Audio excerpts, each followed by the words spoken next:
பாதைகள் பலவிதம். ஆரம்ப காலத்திலே இருந்த பாதை வினோதம். ஒற்றையடி பாதை. காட்டுக்குள்ளே செல்வதற்கு பாதைகள் இல்லை,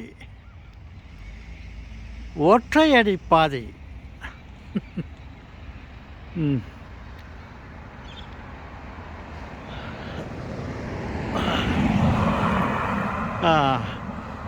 பாருங்கள், மனிதன் நடப்பதற்கு ஒற்றையடி பாதையை கண்டுபிடித்தான். அவன் கண்டுபிடிக்கவில்லை, ஏதோ காட்டு வழியிலே நடந்து கொண்டு போயிருந்தான். அவன் போன இடமெல்லாம் ஒரு பாதை உருவானது. அவன் கால் எந்த அளவுக்கு இருக்கிறதோ அந்த அளவுக்கு தான் பாதை.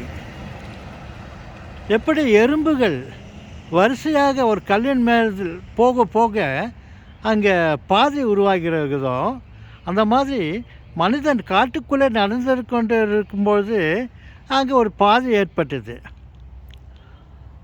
அதற்கு பிறகு அவன் செல்வதற்கு மாட்டு வண்டி போன்ற 2 சக்கர வாகனங்களை உபயோகித்தான். அதற்கு அந்த 2 சக்கரங்கள் செல்லக்கூடிய அளவுக்கு 2 பாதைகள் சென்று கொண்டிருந்தது, பதிவாயிருந்தது.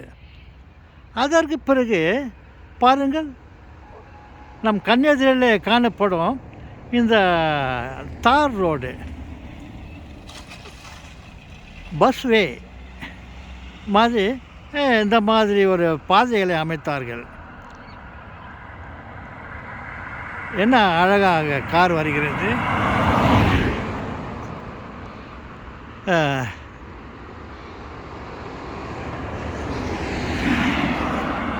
கார் செல்லுகிறது.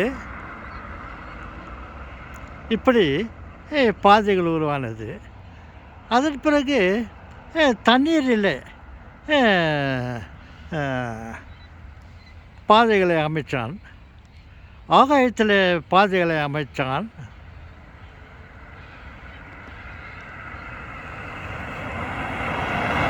பாருங்கள், இந்த பாதையை பார்த்தவுடன் எனக்கு அந்த நாள் ஞாபகம் நெஞ்சிலே வந்தது.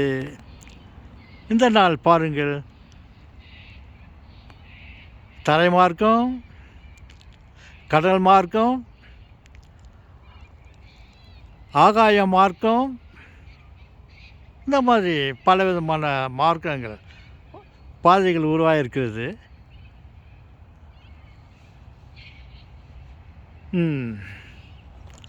ஓகே செல்வங்களே, நாம் இந்த மாதிரியான பாதைகளை பயன்படுத்துவோம்.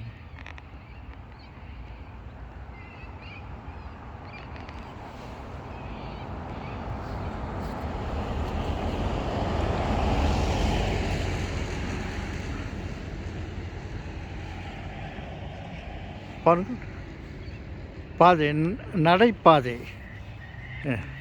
நாம் செல்வதற்கு தேவையான அளவிற்கு நடைபாதைகளை அமைத்திருக்கிறார்கள்.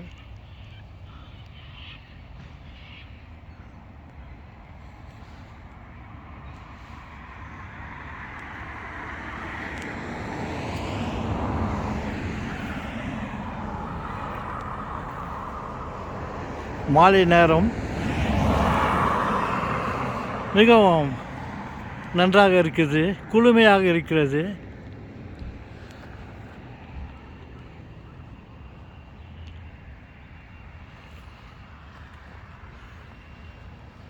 தாத்தா, நீங்கள் எங்கே இருந்து இதெல்லாம் காட்டினுக்கிறீங்க தாத்தா? செல்வங்களே, இது ஆஸ்திரேலியாவில் ஒரு பகுதியில் இருந்து கொண்டு நான் பார்த்து கொண்டு இருக்கிறேன்.